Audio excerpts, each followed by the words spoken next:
எல்லாருக்கும் வணக்கம். நான் உங்கள் சக்தி. இன்றைக்கி நான் என்ன சொல்ல வந்திருக்கேன் அப்படின்னு வந்து பார்த்தீங்கன்னா, நீங்கள் நிறையா பேருக்குள்ள ஒரு பிரச்சனை என்ன அப்படின்னா, எல்லாத்துக்குமே வந்து ஒரு டேலண்ட் இருக்கும்.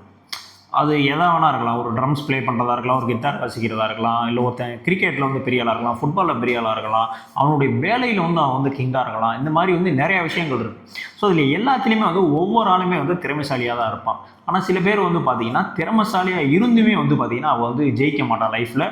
ஸோ அதுக்கு என்ன காரணம் அப்படின்னு வந்து பார்த்தீங்கன்னா, நம்ம என்ன தான் வந்து திறமைசாலியாக இருந்தாலும் கூட அந்த திறமையுடன் கூடிய ஒரு புத்திசாலித்தனம் இருக்கணும். அது இருந்தால் மட்டும்தான் வந்து உங்களால் வாழ்க்கையில் வந்து ஜெயிக்க முடியும். என்னடா எப்படி சொல்கிறேன், நான் டேலண்ட் இருந்தாலே ஜெயிச்சிடலாம் அப்படின்னு நினச்சிட்டு இருந்தேன் அப்படின்னா, டேலண்ட் இருந்தால் ஜெயிக்கலாம் தான். இருந்தாலும் ஒரே மாதிரி டேலண்ட் இப்போ 10 பேர் இருக்குது, 10 பேருமே வந்து ஒரு ட்ரம்ஸ் அடிப்பீங்க அப்படின்னா, அதில் எவன் வந்து கொஞ்சம் யூனிக்காக வந்து அந்த ட்ரம்ஸ் ப்ளே பண்ணுறானோ அவன் தான் வந்து இதில் ஜெயிப்பான். ஸோ அதுதான் வந்து கான்செப்ட். ஸோ நீ எவ்வளோ தான் வந்து திறமையாக இருந்தாலும் அந்த இடத்துல ஒரு சின்ன புத்திசாலித்தனம் இருந்தால் மட்டும்தான் வந்து உங்களால் வந்து லைஃப்பில் வந்து முன்னேற முடியும். ஸோ அதை பற்றின ஒரு விஷயத்தை தான் வந்து நான் வந்து சொல்ல வந்திருக்கேன். ஓகே, அப்படி என்ன நான் சொல்ல போகிறேன், சரி வாங்க கேட்கலாம் அப்படின்ற மைண்ட் செட்டில் இருப்பீங்களா? ஸோ அவங்க கண்டிப்பாக வந்து இதை கேளுங்க. இன்னுமே வந்து நம்ம சேனலை வந்து சப்ஸ்கிரைப் பண்ணாமல் நிறைய பேர் பார்த்துட்டு இருப்பீங்க. ஸோ அவங்களாம் கண்டிப்பான முறையில் நம்ம சேனலை வந்து சப்ஸ்கிரைப் பண்ணிட்டு பாருங்கள். ஒரு ராஜா வந்து இருக்காருங்க, ரொம்பவுமே வந்து கோபக்கார ராஜா. என்னடா ஏதோ சொல்ல வரேன்னு சொல்லிட்டு கதை சொல்கிறானே அப்படின்னு நினைக்கிறோம்னா, இது கேளுங்க. கேட்டப்பறம் வந்து உங்களுக்கு இன்னமே தெளிவாக வந்து புரியும். இந்த பாட்காஸ்ட்டை கேட்கும்போது ரொம்ப இல்லை, ஒரு 5 நிமிஷம் தான். ஒரு கோவக்கார ராஜா வந்து இருக்கார். ஸோ அவர் வந்து எப்படி இருக்கிறாரு அப்படின்னு வந்து பார்த்தீங்கன்னா, அவருடைய ஒரு கண் வந்து பார்த்தீங்கன்னா அந்த ஒரு சைடு ஃபுல்லாகவே இப்படி க்ளோஸ் ஆகிடுச்சு. ஸோ இந்த மாதிரி தான் வந்து அவருடைய கண் பார்வையும் இருக்குது. அதே மாதிரி இன்னொரு கால் வந்து பார்த்தீங்கன்னா, நம்ம அன்பே சிவம் கமலஹாசன் மாதிரி ஒரு கால் மட்டும் ஹைட் வந்து கம்மியாக இருக்குது. ஆனால் இந்த தோற்றத்தோடு தான் வந்து அவர் வந்து ஆட்சி பண்ணிக்கிட்டே இருக்கார். திடீர்னு வந்து அவருக்கு வந்து ஒரு மைண்டில் வந்து ஒரு விஷயம் தோணுது. என்ன தோணுது அப்படின்னு வந்து பார்த்தீங்கன்னா, நம்ம வந்து இந்த மாதிரி ஒரு குறையோடு வந்து ஆட்சி பண்ணிகிட்டு இருக்கோம் அப்படின்றதெல்லாம் இருக்கட்டும். இருந்தாலும் அடுத்த சந்ததியினர், நம்மளுக்கு அப்புறம் வரக்கூடிய சந்ததியினர்லாம் வந்து நம்ம எப்படி இருந்தோம், நம்ம எப்படிலாம் ஆட்சி பண்ணோம் அப்படின்ற மாதிரியான விஷயங்கள்லாம் வந்து அவன் தெரிஞ்சுக்கணும்ல அப்படின்ற மாதிரி வந்து ஒரு யோசனை வந்து தோணுது. அதாவது இப்போ இந்த ராஜராஜ சோழன்னா வந்து நான் இப்படிலாம் வந்து ஆட்சி பண்ணேன், இப்படிலாம் இருந்தேன்றதுக்கு சாட்சியாக வந்து நிறையா கோயில்கள் அதெல்லாம் வந்து கட்டிட்டு போயிருக்காருல்ல. ஸோ அந்த மாதிரி வந்து நம்ம ஆள் வந்து எதாவது ஒன்று பண்ணிட்டு போகணும் அப்படின்ற மாதிரி என்னோட மைண்ட் செட்டில் வந்து இருக்காரு. அப்போ வந்து பார்த்தீங்கன்னா, அந்த அரசனுடைய அந்த ஒரு மந்திரி வந்து ஒரு ஆலோசனை சொல்கிறார். இங்கே பாருங்கள் ராஜா, உங்களுடைய உருவத்தவே வந்து நீங்கள் வந்து ஒரு ஃபோட்டோ மாதிரி வந்து வரைஞ்சி வந்து இந்த அரண்மனையில் வந்து தொங்க விடுங்க. கண்டிப்பாக வந்து அடுத்தடுத்த சந்ததியினர் வரும்போது வந்து இந்த ஃபோட்டோ வந்து எங்கேயும் மாறாது, இங்கேயே தான் இருக்கும். ஸோ எல்லாருமே வந்து பார்த்துப்பாங்க.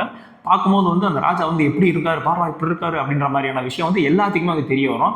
ஸோ உங்களுடைய உருவத்தை வந்து நீங்கள் ஓவியமாக வரைஞ்சி இங்கே மாட்டுங்க. இதுதான் வந்து ஒரு சரியான ஆன்சரும் கூட. கண்டிப்பாக வந்து இதை பார்க்கும்போது வந்து எல்லாத்துக்குமே வந்து புரியும், அப்பா எப்படி இருந்திருக்கான் பாரு மனுஷன் அப்படின்ற மாதிரி புரியும். ஸோ நீங்கள் ஓவியமே வந்து வரைஞ்சி வைங்க அப்படின்ற மாதிரியான ஒரு ஆலோசனை வந்து கொடுக்குறாரு. உடனே வந்து நம்மளுடைய ராஜாவுக்கு வந்து மண்டையில் வந்து அப்படியே சிந்தனை வந்து பறக்குது. பறந்தோடனே வந்து என்ன சொல்கிறாரு அப்படின்னா, உடனே வந்து காவலாளியை கூப்பிட்டுட்டு இருக்கிறதுலே வந்து பெஸ்ட்டு ஓவியர்ப்பா, யார் பெஸ்ட்டாக வந்து ஓவியம் இந்த படம் வரைவாங்களோ அவங்கள போய் கூப்பிட்டுட்டு வா போ அப்படின்னு சொல்லி அனுப்பிச்சி விட்றாரு. ஸோ அவனும் போய் ஒரு ஓவியரை வந்து கூப்பிட்டுட்டு வரான்.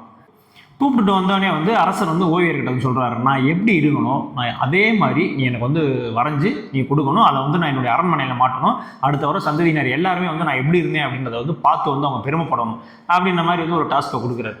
நம்ம அந்த படம் வரைய வந்த அந்த ஓவியர் இருக்கார்ல, அவருக்குன்னா ஒரு மாதிரி பயம் வந்துடுச்சு. நம்ம பாட்டுக்கு இருந்தாலும் ஒரு கண்ணு வேறு அப்படி மூணு மாதிரி வச்சுருக்கான், கால் வேறு ஒரு பக்கம் அப்படி ஏறின மாதிரி இருக்குது. நம்ம பாட்டுக்கு அதை வரைஞ்சி கொடுத்தப்பறம் இந்த ஆள் பாட்டுக்கு எதுவும் சொல்லிடுவானோ என்னமோ அப்படின்ற மாதிரி ஒரு பயம் இருந்தாலும் வந்து அந்த அரசனே சொல்லிட்டான்ல, நான் எப்படி இருக்கணும் அதே மாதிரி எனக்கு வரைஞ்சி கொடுப்பா போதும் அப்படின்னு. ஸோ அந்த மைண்ட் செட்லேயே வந்து நம்மளால் வந்து வரைய ஆரம்பிச்சிட்டான். வரைஞ்சிட்டு காட்டுறான், ராஜாட்ட கொண்டு போய் காட்டுறான். உடனே வந்து ராஜா வந்து பார்க்குறாரு. உடனே வந்து நம்ம ராஜா வந்து படத்தை பார்க்குறாரு. ஆனால் படத்தில் வந்து அவரை மாதிரியே அந்த உருவம் இல்லை. ஏன்னா வந்து கண்ணெல்லாம் வந்து நல்லா தான் திறந்துருக்கு, காலெல்லாம் வந்து கரெக்டாக தான் இருக்குது. இன்னும் நம்மளே ஒரு கண்ணு இப்படி மூடி இருக்கும், நம்ம காலெல்லாம் மேலே ஏறி இருக்கும், இவன் இப்படி வரைஞ்சி வச்சிருக்கானே அப்படின்னு சொல்லிட்டு ராஜா கடுப்பாயிட்டார். ஆக்சுவலாக நம்ம ஓவியர் என்ன பண்ணியிருக்காரு அப்படின்னா, அந்த மாதிரி வரைஞ்சி கொடுத்துட்டோம் அப்படின்னா மன்னர் வந்து டிசப்பாயின்மெண்ட் ஆயிடுவாப்புல. இப்போனா வந்து அவருக்கு எதிர்பார்க்காத மாதிரி அவருடைய கண்ணும் நல்லா இருக்குது, காலும் நல்லா இருக்க மாதிரி நம்ம வரைஞ்சிருக்கோம். ஸோ அதனால் நம்ம வந்து ரொம்ப பெருமையாக நினச்சிக்குவார் அப்படின்ற மாதிரி நம்மால் யோசிச்சு அந்த மாதிரி வரைஞ்சி கொடுத்துருக்கோம்.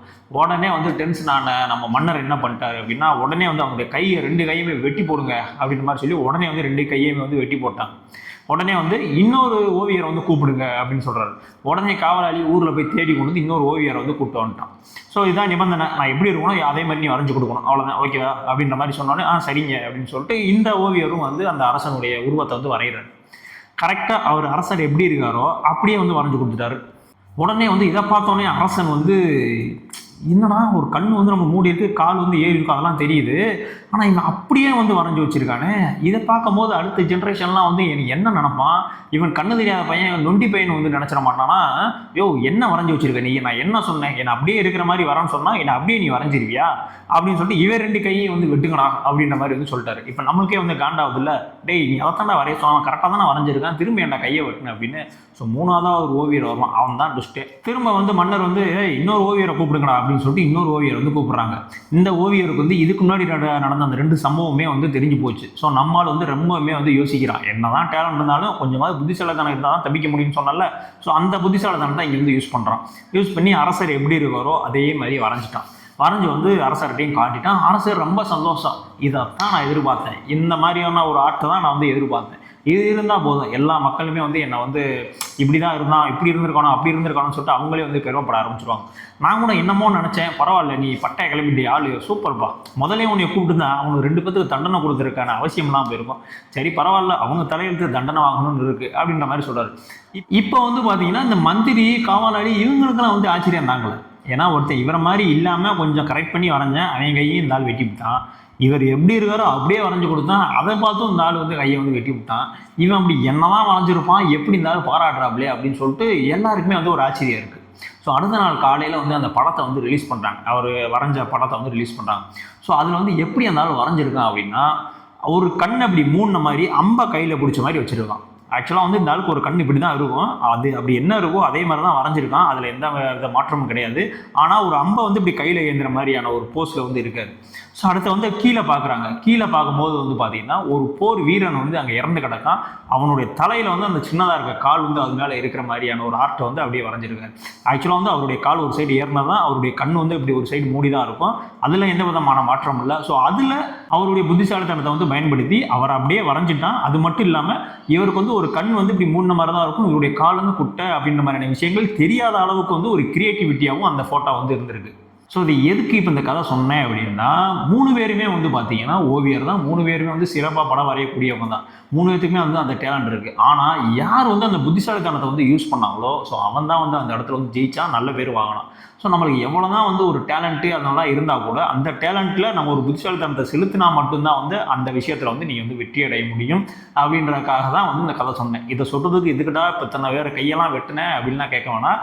ஸோ அந்த கதையின் மூலிமா சொன்னால் உங்களுக்கு ஈஸியாக புரியுன்றதுக்காக தான் நான் அந்த கதையின் மூலமாக வந்து சொன்னேன். இந்த கதையின் மூலிமா உங்களுக்கும் நிறைய விஷயங்கள் புரிஞ்சிருக்கும். ஸோ நம்ம டேலண்டாக இருந்தால் மட்டும் பத்தாது, அதுக்கான புத்திசாலித்தனமும் நம்மகிட்ட இருக்கணும் அப்படின்ற மாதிரி விஷயம் உங்களுக்கு இன்னும் நல்லா தெளிவாகவே வந்து புரிஞ்சிருக்கும்னு நினைக்கிறேன். ஸோ இதே மாதிரியான ஒரு மோட்டிவேஷனல் கதைகள், இல்லை ஜென் ஸ்டோரி, ஒரு டிவோஷனல் ஸ்டோரி, ஒரு டிவோஷனல் தகவல், இல்லை இந்த மாதிரியான ஒரு செல்ஃப் இம்ப்ரூவ்மெண்ட்டு, செல்ஃப் லெசன், அந்த மாதிரியான ஸ்டோரி வேணும் அப்படின்னா கண்டிப்பாக வந்து நம்ம கமெண்ட்ஸில் வந்து பதிவிடுங்க. அதுக்கான கதை, அதற்கான பாட்காஸ்ட் வந்து கண்டிப்பாக வந்து போடணும். அதில் எனக்கு வந்து இந்த டாபிக் சம்மந்தமாக எனக்கு ஒரு பாட்காஸ்ட் வேணுங்க, இந்த ஒரு சென்டென்ஸ் இந்த இருக்குல்ல, இந்த வாக்கியம், இதுக்கு ஏற்ற மாதிரியான ஒரு ஸ்டோரி ஏதாவது சொல்லுங்கள் அப்படின்னாலும் அதுக்கான ஸ்டோரி வந்து நம்ம போடுவோம்.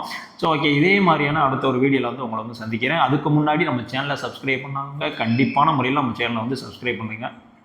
ஸோ இதே மாதிரியான அடுத்த ஒரு வீடியோவில் வந்து உங்களை சந்திக்கிறேன். பாய்.